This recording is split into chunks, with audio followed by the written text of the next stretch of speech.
It's the Michael Patrick Leahy Show, broadcasting live from downtown Nashville. Now, here's Michael Patrick Leahy. Welcome back to the Michael Patrick Leahy Show. We are indeed broadcasting live from our studios in downtown Nashville. It's a little brisk out there, it's like 27 degrees. Kind of, and we got a snowstorm coming Friday morning, so that'll be quite interesting as we continue to broadcast from the Michael Patrick Leahy Show in our great studios here in Nashville.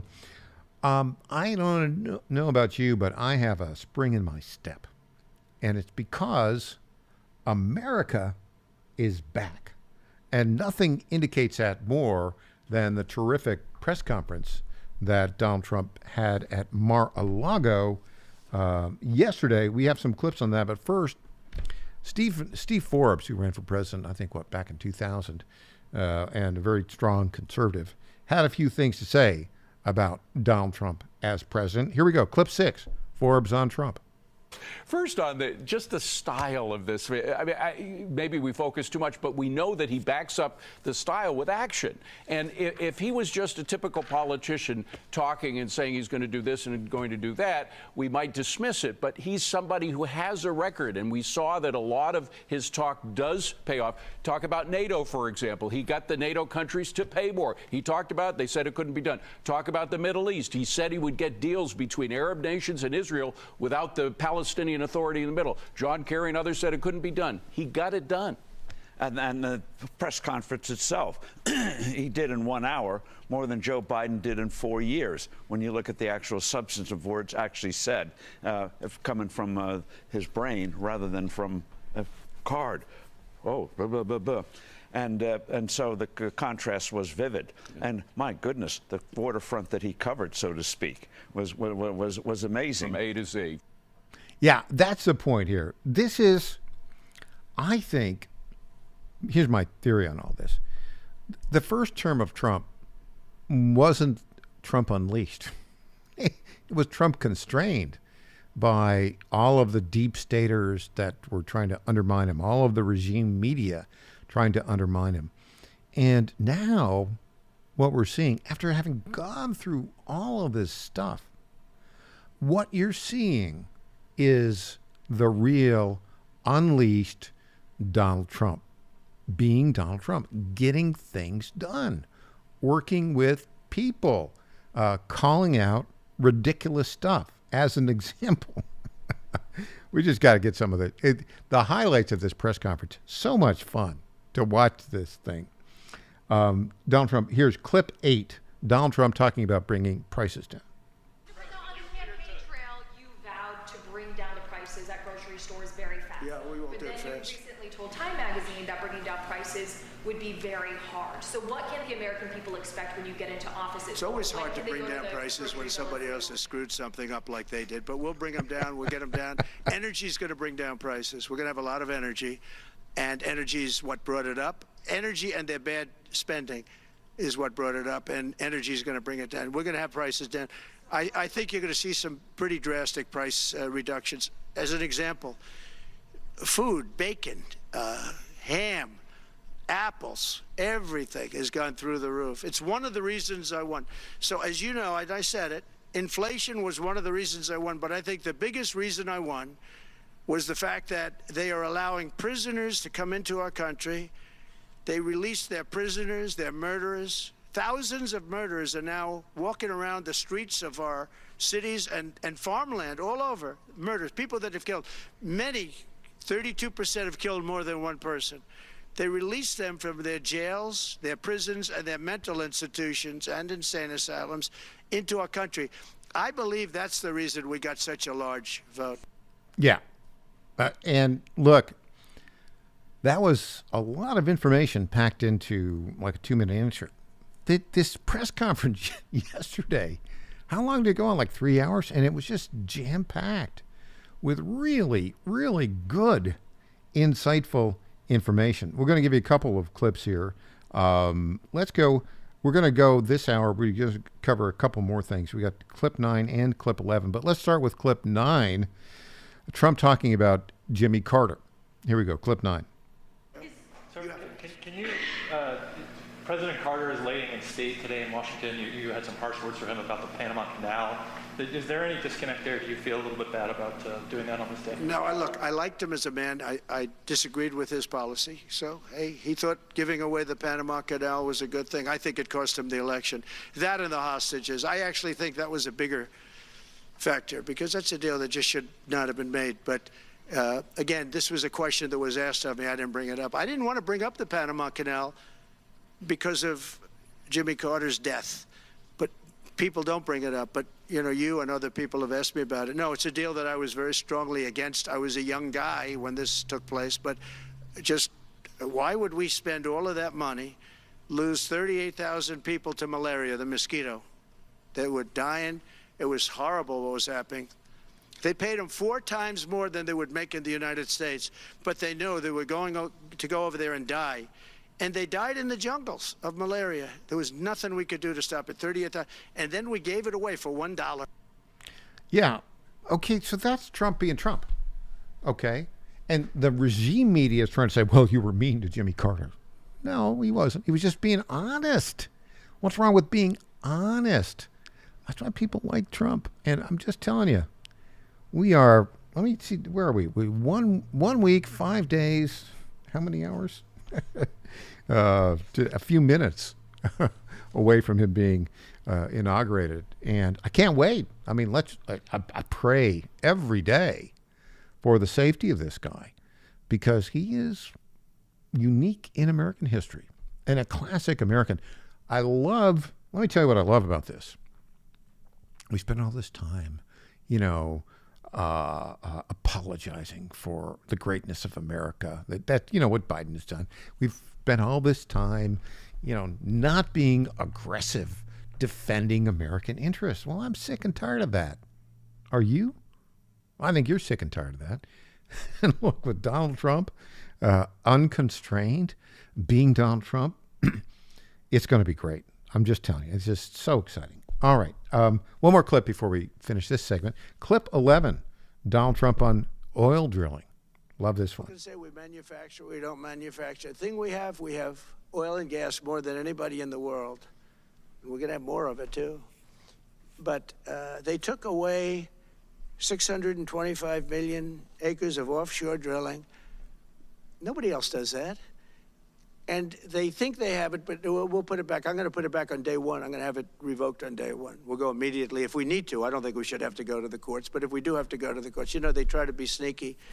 They go in and they sign. Remember, this is a man that said he wants the transition to be smooth. Well, you don't do the kind of things. You don't have a judge working real hard to try and embarrass you, because I did nothing wrong. By the way, I did nothing, absolutely nothing wrong. If I did something wrong, Yeah.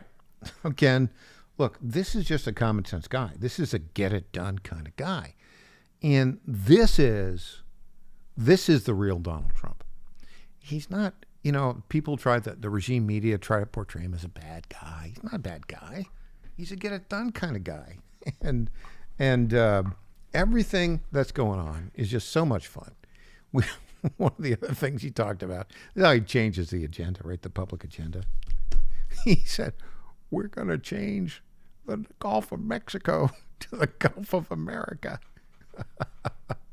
Change the name. I love how he's resetting that. And if you saw this, Marjorie Taylor Greene has introduced legislation already to change the name of the Gulf of Mexico to the Gulf of America. Now, having said this, I mean, if you think about it, if you think about the area of what's formerly known as the Gulf of Mexico, right? Most of that land adjacent to it is, in fact, the United States. There's more United States from the tip of Florida all the way up to Alabama and then down to the tip of Brownsville, Texas. That's more than is covered by Mexico. So, Gulf of America, I'm all in. When we're back, we're going to talk about Canada again. Oh, Canada, 51st state? What's going to go on with that? Back after this.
Hey there, this is Lenny McGill, founder and CEO of The Glock Store. As a proud sponsor of this show, you may have heard Michael Patrick Leahy mention us a few times over the past 4 years. But today, it's me on the radio telling you how pleased we are to be associated with Michael Patrick Leahy and his dedication to the highest levels of professional journalism.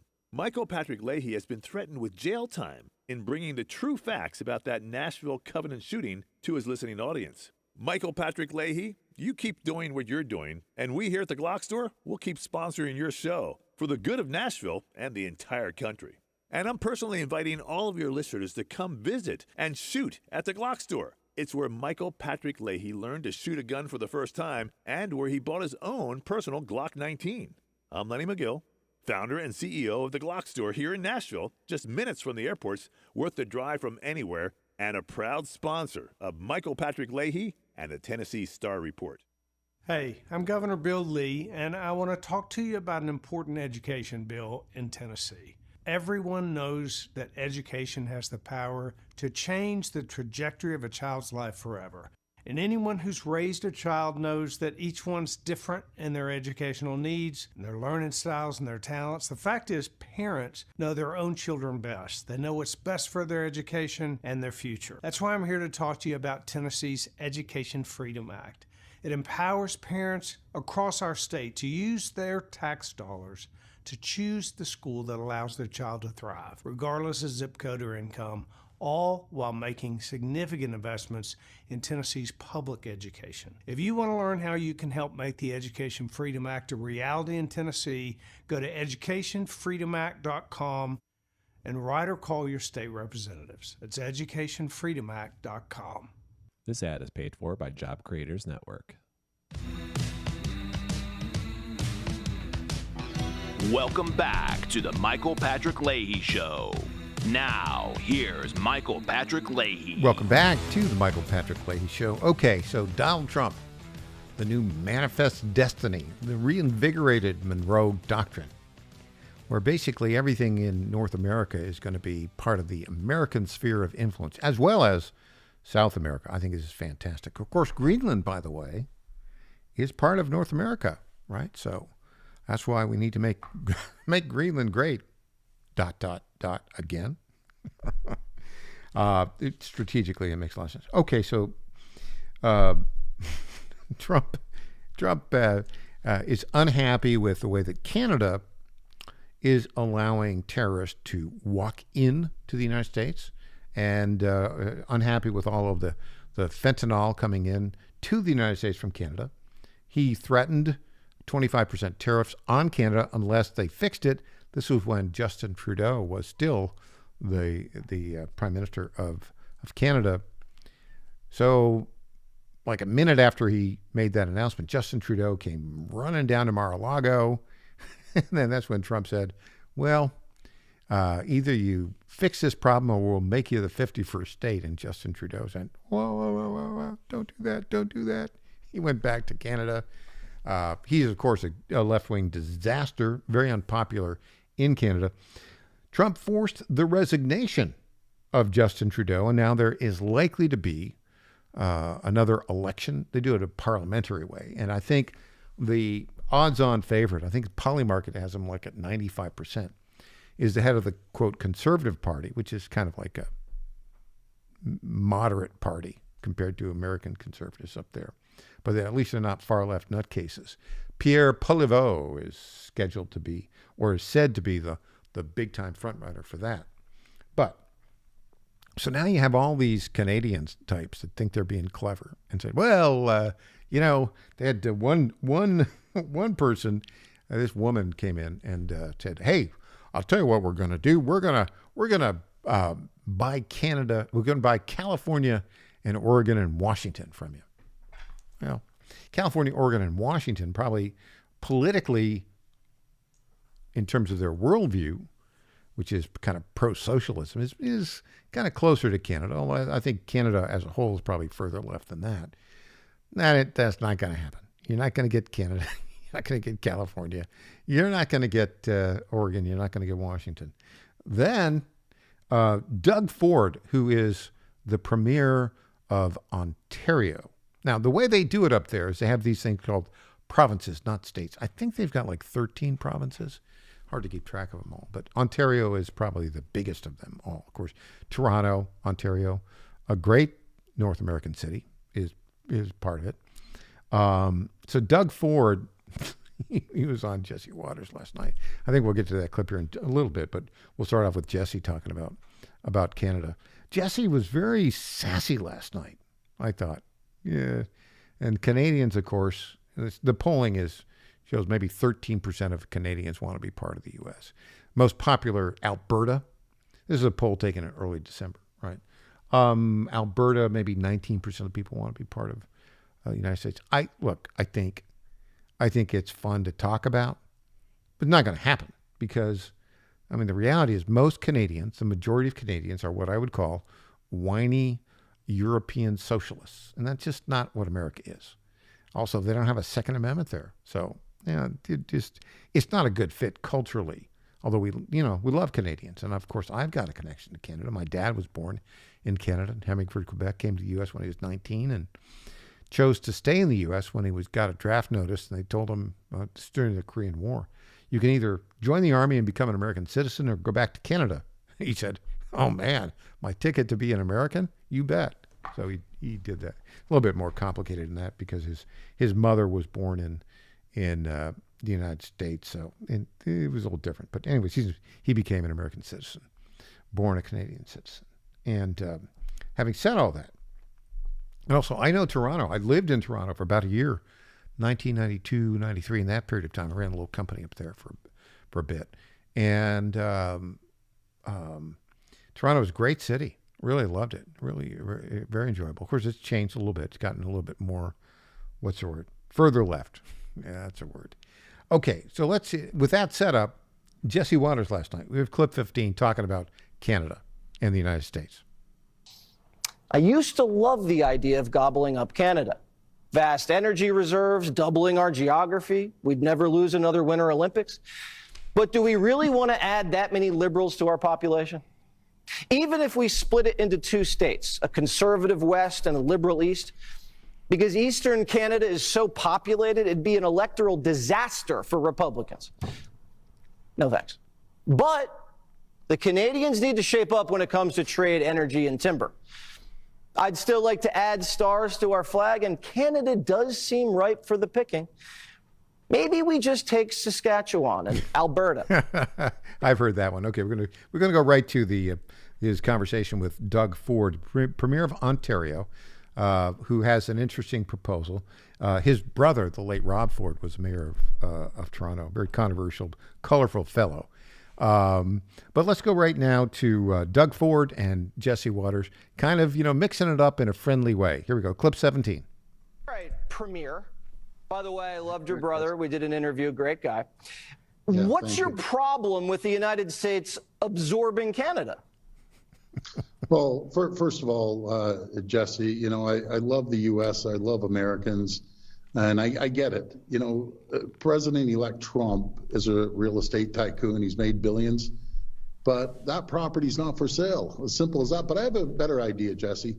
Why don't we create Fortress AmCan and make sure it's the richest, wealthiest, most prosperous jurisdiction in 2 countries anywhere in the world. We have the critical minerals, we have the energy, we have the electricity that America needs. And there's only one place I'd want to sell it to, and that's the U.S. Well, you could sell it to us, or we could all own it together, and that's a choice we can all make together. You say this isn't for sale, but everything has a price. The $1 Million Man says that. Can you think of this more as a merger instead of an acquisition? Don't think about being taken over. Think about this as a coming together. Yeah, we can come together on a great trade deal. We're 2 greatest countries in the world. Do you know what the problem is? Can we pause it just for a moment? Okay, so Premier Ford, let me correct you. We are not the 2 greatest countries in the world. The United States is the greatest country in the world. Canada is not the 2nd greatest. You only got 40 million people. It's a basket case under Trudeau. And basically how much we spend? Like $1 billion a year protecting you? No, we're not the 2 greatest countries in the world. The United States is the greatest, and we love you. We love you, brother. But you're not the second greatest country in the world. Okay, let's go on here. I've lived 20 years in the U.S. Matter of fact, I spent a lot of time in Philly, where you did, for 7 years, and in Chicago. There's not one American that I speak to out there, Jesse, that has a problem with Canada. Do you know what the problem is? China's the problem. China is shipping in cheap parts into Mexico, and then Mexico slapping a Made in Mexico sticker on, shipping it up through the U.S. and Canada, costing American and Canadian jobs. Okay, let's pause that again. This is called deflection, right? We do have a problem with Canada, and I think they're letting terrorists come in across the border and drugs. Got to stop that. Here's more from Jesse. Mexico has to make a choice, Jesse. I get They're it. either with Beijing or Washington. No, I get it. I get it. You say that Americans don't have a problem with Canadians, and we don't. But it seems like you have a problem with us. Because if I were a citizen of another country and I was a neighbor of the United States, I would consider it a privilege to be taken over by the United States of America. That's what everybody else in the world wants. American citizenship. For some reason, that's repellent to you Canadians. And I find that personally offensive, Premier. Well, you know something, Jesse? We're proud Canadians. Just Okay. Now, Jesse's kind of pulling his leg there on that, right? But, we've got to be realistic here. Premier Ford wanted to take over Minnesota and Alaska. Jesse said, well, we'll give you Minneapolis, but that's about it. Kind of funny. All right, when we come back, if all goes well, we'll have Todd Benfin back after this.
My fellow Americans, I was this close, very close, to buying from the lumber yards. These are sick people.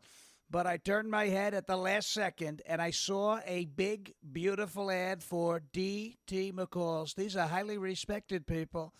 If I had not turned my head at the last second, I would have been ripped off at some lumber yard for $200 in hidden charges, and D.T. McCall & Sons are never going to do that. They'd never do that to you. These are great people. I've known them for a long time. They have great deals, and I just have to say, nobody knows deals like I do. D.T. McCall & Sons has locations in Lebanon, Carthage, Lafayette, Cookeville, and Franklin, and they have been family-owned in Middle Tennessee for over 100 years. These are tremendous people. D.T. McCall & Sons. Check out one of their stores today. Impersonator not endorsed by Donald Trump. Welcome back to the Michael Patrick Leahy Show. Now, here's Michael Patrick Leahy. And welcome back to the Michael Patrick Leahy Show. Todd Bensman has been delayed a little bit. He's on War Room right now with Stephen K. Bannon. But he will be with us, if all goes well, in about 15 minutes. Right now, I want to talk about what's going on in Congress and what's going on with John Fetterman. Here we go. Clip 4, John Fetterman. He's actually making some sense. You think there'll be more of these parts? Go ahead. Can I talk about like there's a lot of talk about Greenland, for example. Now, and I know there's a lot of freakouts, and of course I would never support taking it by force. But I do think it's I do think it's a responsible conversation if they were open to acquiring it and whether just buying it outright. I mean, if anyone think that's bonkers, it's like, well, remember the Louisiana Purchase? Oh, I think Alaska was a great deal too. $50 million, I think it was. It was It was referred to as Seward's Folly, and now that was Alaska now. So, I mean, open to having all kinds of conversations as well. And now, I don't think it's not helpful to freak out, but some things might work out, some may not, but that's part of an ongoing dialogue. But he hasn't even taken office in 2 weeks, and, we really need to pace ourselves if we're going to freak out over every last tweet or every last conversation or press conference. Because, but that's good. That's a good one, John. I like it. I like it. Yeah, but I mean, it's like we are here to work together. Yeah. And some things we can agree or disagree. But I think that's how DC works. And you all have a great. Are they there to work together? We've got this one clip I want to play. Clip 14. Clip 14. It's the passage of the Lakin-Riley Act. It's a common sense bill, and it's a bill that basically said, if you got an illegal who's been arrested for a crime, they need to be kept in custody. Had that been the case, then Lincoln Riley, the nursing student down in Athens, Georgia, was murdered by an illegal, would be alive today. So, here we have this clip. 48 Democrats in the House voted against that bill. Makes no sense. These are 48 Democrats, let me misspeak. Only 48 actually Democrats voted for the bill. 157 voted against it. Are you kidding me? Here we go. Here's clip 14, the Lakin-Riley Act. The House has just passed the Lakin-Riley Act. This was a bill, of course, that was named after the nursing student who was killed by an illegal immigrant while jogging on a trail at the University of Georgia's campus. Let's get to Chad Pergram. He's got the very latest on that for us live from the Hill. Hi, Chad. Sandra, good afternoon. Well, this is the first legislative action by the Republican House of Representatives. They just passed the Lakin-Riley Act, as you alluded to. The vote on the House floor, 264 to 159. There were 48 Democrats who voted yes. When they passed this bill in March of last year, there were 37 Democratic yeas, so this goes up a little bit. This bill would mandate detention for illegal immigrants arrested for minor crimes. We do expect this to go to the Senate. There's bipartisan support for this in the Senate. John Fetterman the Democrat from Pennsylvania. He has signed on to this bill as well.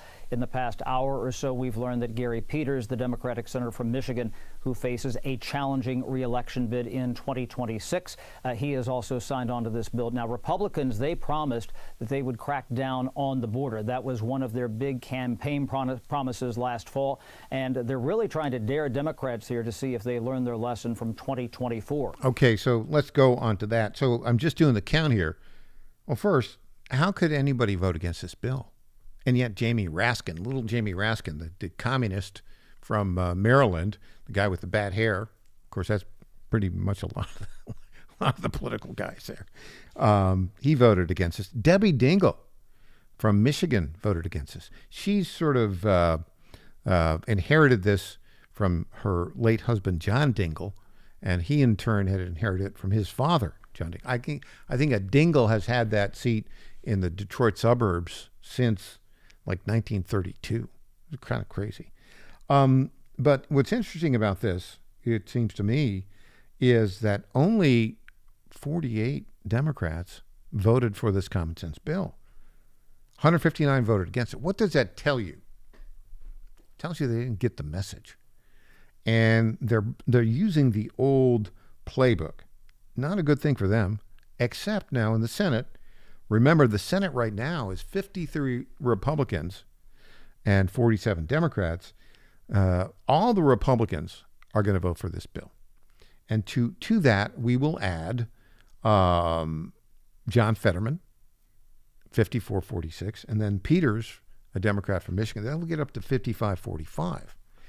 And I think what they're going to do, and they can do this because of the way the timing works on this, and because when a bill passes, there's a whole process.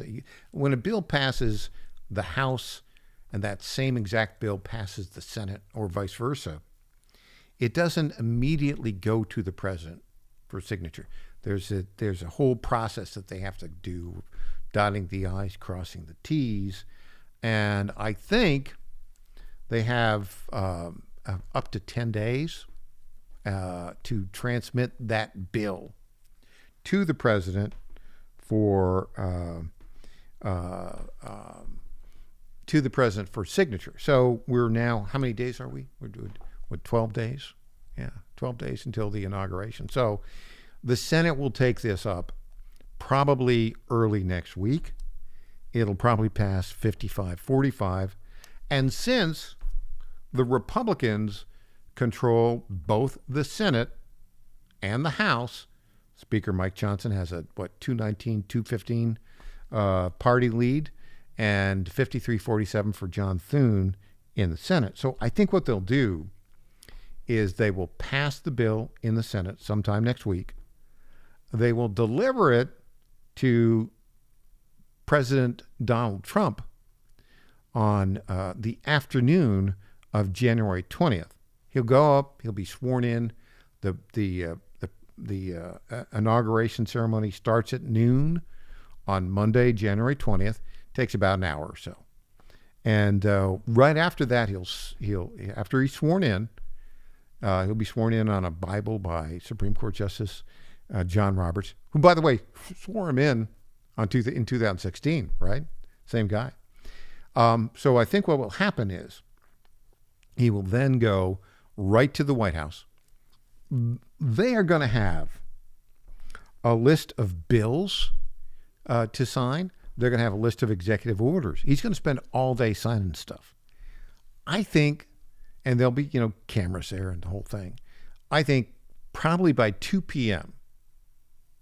on Monday, January 20th, President Trump will sign the Laken Riley Act into law. Then he will sign, and I don't know, I guess you have to sign all these individually. I don't know exactly how it works. He will sign before midnight.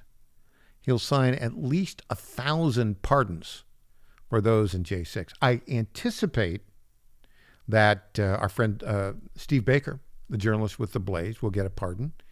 I anticipate that our friend Stuart Parks, who spent, how long did he spend in prison? He was sentenced to 8 months. He spent, 6 months in federal prison and did nothing, should never have been convicted of anything. Stuart Parks, I anticipate, will get a pardon. He'll sign all those pardons. And then I think probably what he'll do is he'll start signing, and there's going to be a long list of executive orders to sign. He'll sign an executive order reversing all of these stupid executive orders that Joe Biden has put together. I think that's what's likely to happen. Okay.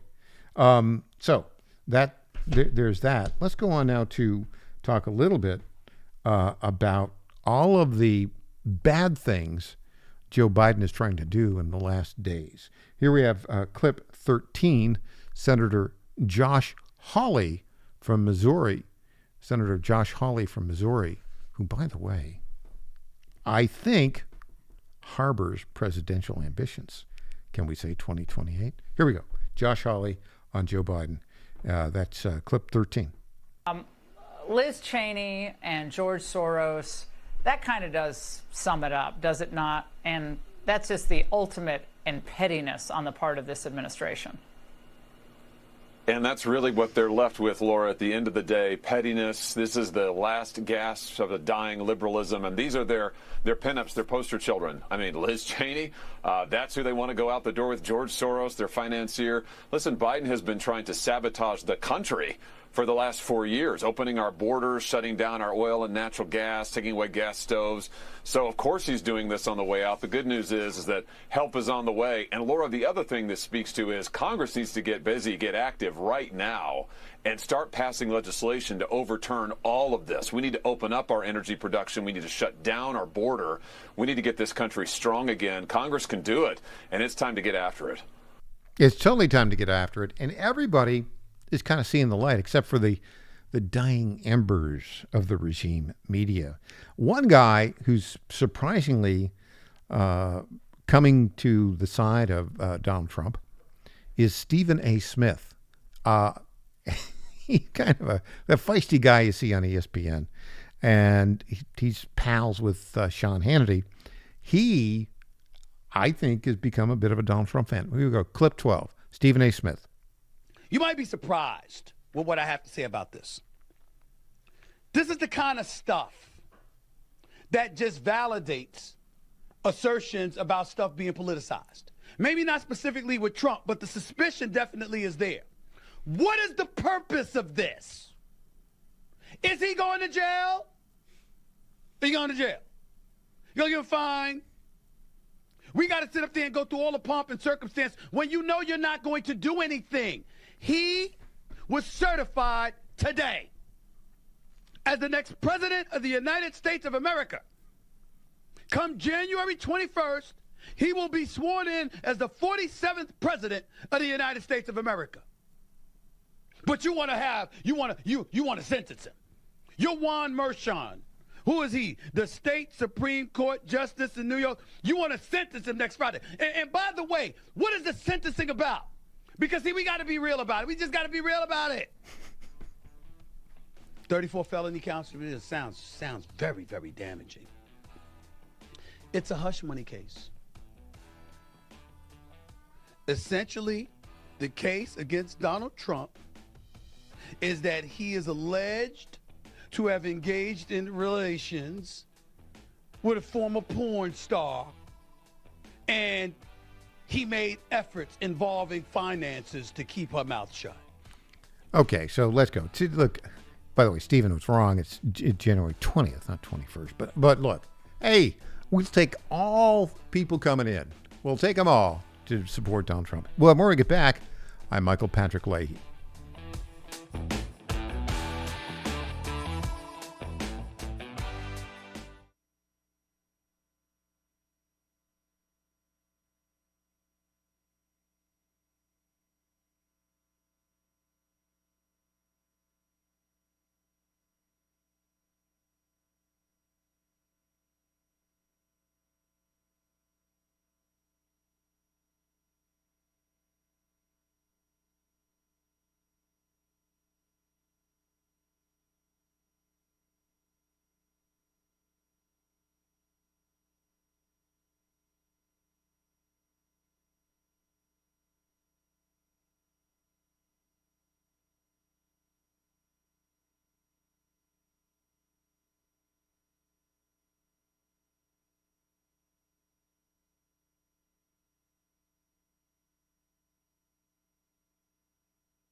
Hey, I'm Governor Bill Leahy, and I want to talk to you about an important education bill in Tennessee. Everyone knows that education has the power to change the trajectory of a child's life forever.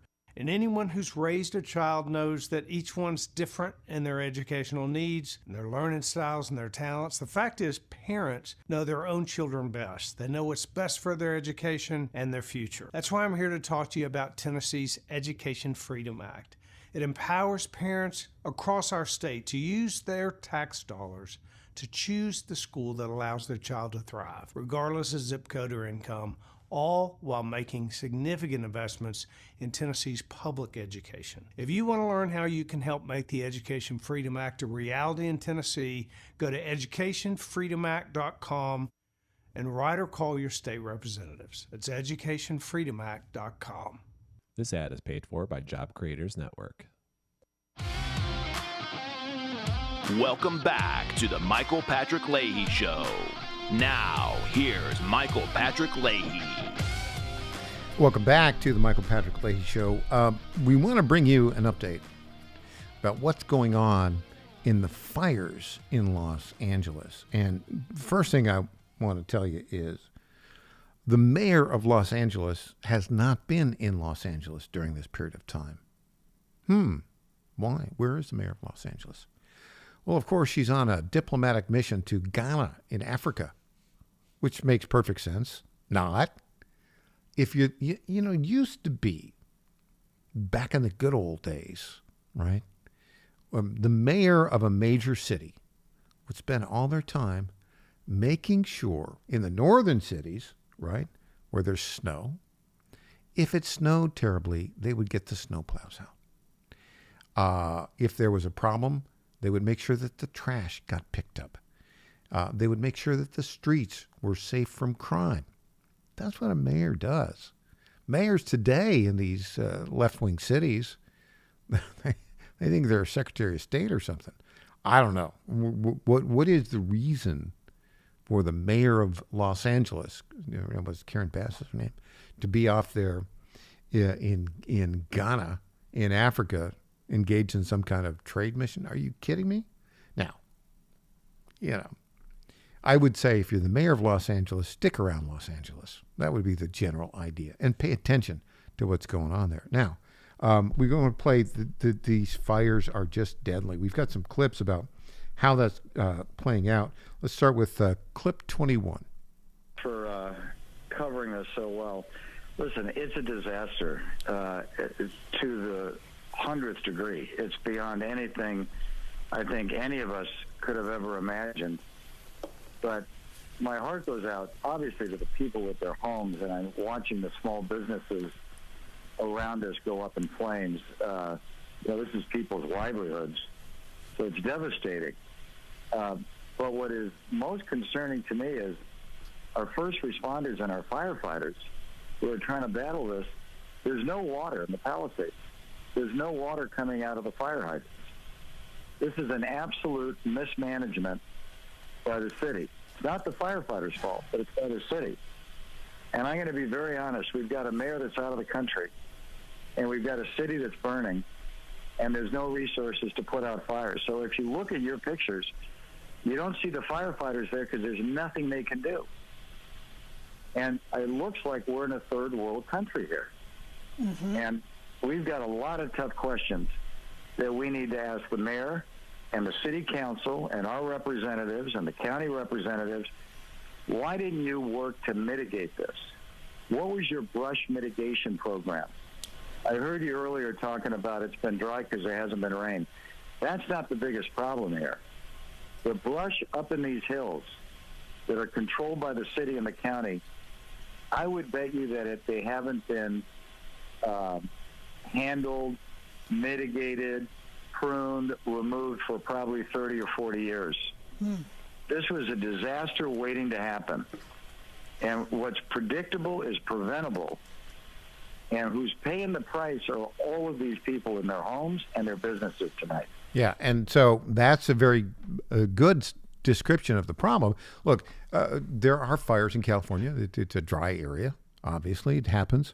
And down in Southern California, the Santa Ana winds are very Very, very devastating. However, in this particular instance, doesn't look like they were prepared. They don't have water in the hydrants. They've let the brush continue up in the hills, unpruned for 30 years. Not good. Oh, but wait. They do have the fire chief in Los Angeles is a diversity hire. And her priority, she's LGBTQ. Her priority is, what is it? Is it making sure there's water in the hydrants? Is it making sure there's no brush up in the hills that could catch fire? No. Her priority, diversity. Here we go. Clip 23 here from the LA fire chief. I am super inspired. She took time out of her already busy schedule to tell us about her vision for the department's future, one that includes a 3-year strategic plan to increase diversity. People ask me, well, what number are you looking for? I say, I'm not looking for a number. It's never enough. Out of 3,300 city fire... Hold on. I'm not looking for a number of diversity hires. It's never enough? What are you... How about somebody that knows how to manage firefighting? Huh? That'd be a good way to go. Let's continue with the LA fire chief. Firefighters, only 115 are women right now. She's already looking at ways to change that. She's quick to point out that doing so has a greater purpose, attracting the best and brightest for the job. They feel included, they feel valued, and they feel part of a cohesive team. The chief also checks another box when it comes to inclusivity and diversity at this department. She's a proud member of the LGBTQ community. That just kind of opens the door of people that thought, wow, I didn't even know that was an opportunity for me. So, okay, Los Angeles, I have an idea about the box you should be able to check if you're going to be the LA fire chief. How about the ability to fight fires? Huh? How about the ability to anticipate problems that might occur?